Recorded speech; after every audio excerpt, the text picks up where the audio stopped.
Hi everyone, and welcome back to the Great English Podcast. I'm Catherine. And I'm Mark. Today, we're diving into two essential reading techniques that can transform how you approach text, skimming and scanning. That's right.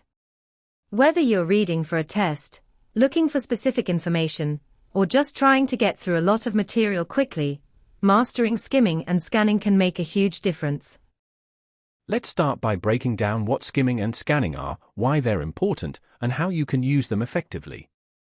Skimming is a reading technique used to get the general idea of a text without reading it in detail. It's like giving the text a quick once-over to grasp the main points. Exactly. When you skim, you're not interested in every single word or detail. Instead, you're looking for the gist of the information. This can be really useful when you have a lot of material to go through and need to get to the main idea quickly. Let's say you're reading a chapter in a textbook. Instead of reading every paragraph carefully, you might start by reading the headings and subheadings, the first sentence of each paragraph, and any highlighted or bolded text. Good point. For instance, if you're skimming an article about climate change, you'd focus on the introduction, conclusion, and any subheadings or bullet points to understand the key arguments without getting bogged down in the details. To master skimming, here are some techniques and tips. First, identify the purpose of your skimming. Are you looking for specific information, or do you just want a general overview? Great question. Next, focus on the text structure. Pay attention to headings, subheadings, and any highlighted or italicized words. These elements often indicate important information. Also, be sure to read the first and last sentences of each paragraph. They often contain the main idea of the paragraph, which can help you understand the overall message without reading every single sentence. And don't forget to practice. The more you skim, the better you'll get at identifying the most important information quickly. Let's practice skimming with a short text. Here's a sample paragraph. The internet has revolutionized the way we communicate, providing platforms for instant messaging, video calls, and social networking. It has also changed the way we access information, with search engines allowing us to find answers to questions almost instantly.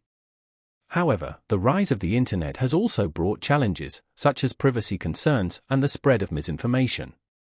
Despite these challenges, the internet remains a powerful tool for connecting people and accessing information.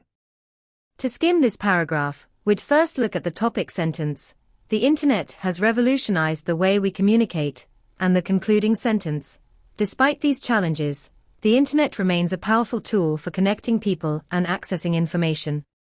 This tells us that the main ideas are about the internet's impact on communication and information access, as well as the associated challenges. Perfect. By focusing on these key sentences, you get a clear picture of the text's main points without needing to read every word.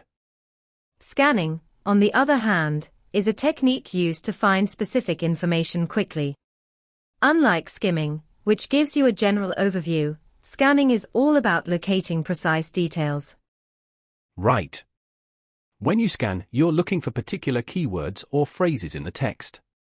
This technique is incredibly useful when you're searching for specific information, such as dates, names, or facts.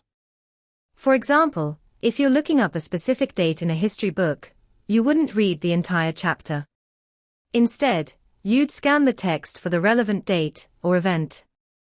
Let's say you're scanning a phone book for a contact number. You wouldn't read the entire book, you'd look for the name or number you need. To scan effectively, start by identifying the specific information you need. This could be a name, date, statistic, or keyword. Then, quickly move your eyes over the text, looking for the keyword or phrase. Your eye should move in a zigzag pattern, and you should avoid reading in detail. It's also helpful to use your finger or a pen to guide your eyes.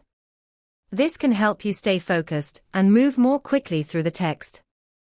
Practice scanning with a variety of texts to improve your speed and accuracy.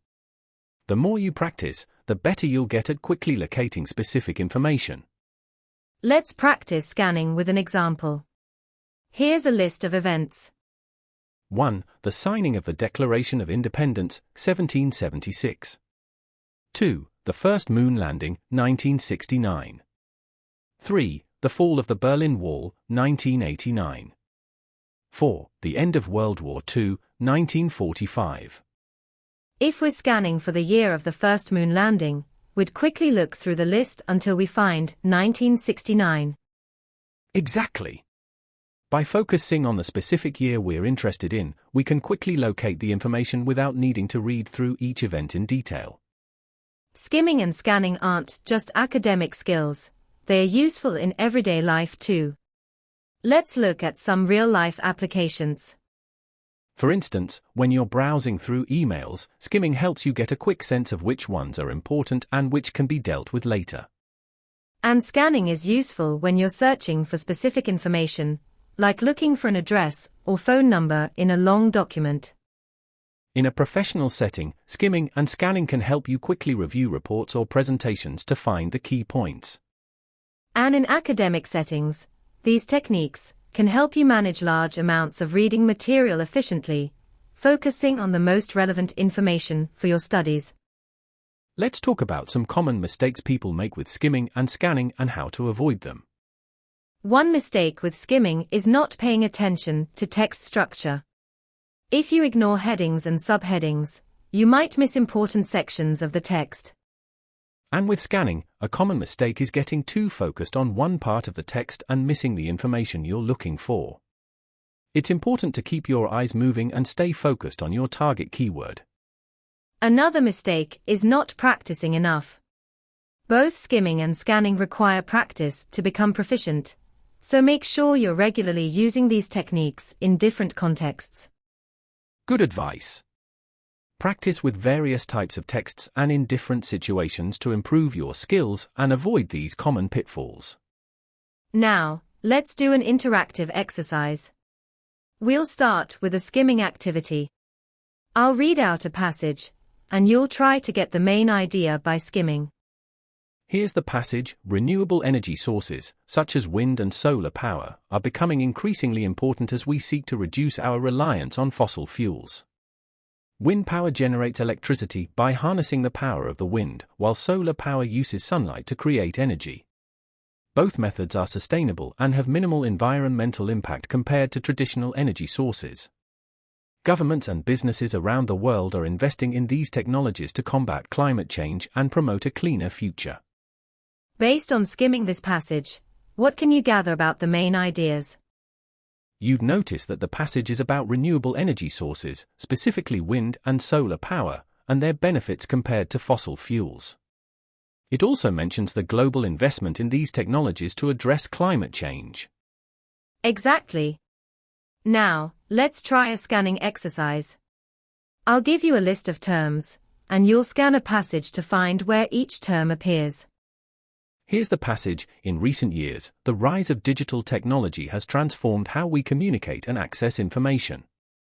Social media platforms have become a major part of our daily lives, enabling us to connect with friends and family, share updates, and stay informed about current events. Digital communication tools, such as instant messaging and video calls, have also made it easier to collaborate with colleagues and participate in online meetings. Your task is to find where the terms social media, instant messaging, and online meetings appear in the passage. As you scan the passage, you'll find that social media appears in the second sentence, instant messaging in the last sentence, and online meetings also in the last sentence. Great job! Scanning helps you quickly locate specific information without reading the entire text. Now, let's move on to some listener questions. We've received a few queries about skimming and scanning. Our first question is from Priya in Mumbai. She asks, how can I improve my skimming and scanning speed? Great question, Priya. To improve speed, practice regularly with different types of texts. Set a timer and challenge yourself to skim or scan within a certain time limit. Also, make sure you're focusing on the key elements of the text and not getting distracted. Another question comes from Raj in Delhi. He asks, are there any tools or apps that can help with skimming and scanning? Yes, Raj. There are several tools and apps that can assist with these techniques. For skimming, you might use apps that provide summaries or key points of articles. For scanning, digital search functions in PDFs and ebooks can help you quickly find keywords. And finally, Ononya from Chennai asks, can skimming and scanning be used for all types of texts? Good question, Ononya. While skimming and scanning are useful for many types of texts, they are not always suitable for everything. For texts that require deep understanding or critical analysis, like literary works or complex research articles, you may need to read more thoroughly. To further enhance your skimming and scanning skills, here are some resources you might find useful. There are several books on reading strategies that cover skimming and scanning in detail. Some recommended titles include Speed Reading for Dummies by Richard Sutts and The Speed Reading Book by Tony Buzan. Online platforms like Coursera and Udemy offer courses on speed reading and effective reading strategies, which include skimming and scanning techniques. Additionally, apps like Blinkist and Summly provide summaries of books and articles, which can help you practice skimming and get the main ideas quickly. And don't forget to use your local library or bookshop to find more resources on effective reading strategies and comprehension. We hope you found today's episode on skimming and scanning helpful. Remember, these techniques can make your reading more efficient and effective. Practice regularly to improve your skills, and don't hesitate to use these techniques in your everyday reading. If you have any more questions or topics you'd like us to cover, feel free to reach out to us. Thanks for tuning into the Great English Podcast. We'll see you next time with more tips and strategies to enhance your English skills. Until then, keep reading and keep learning. Goodbye for now.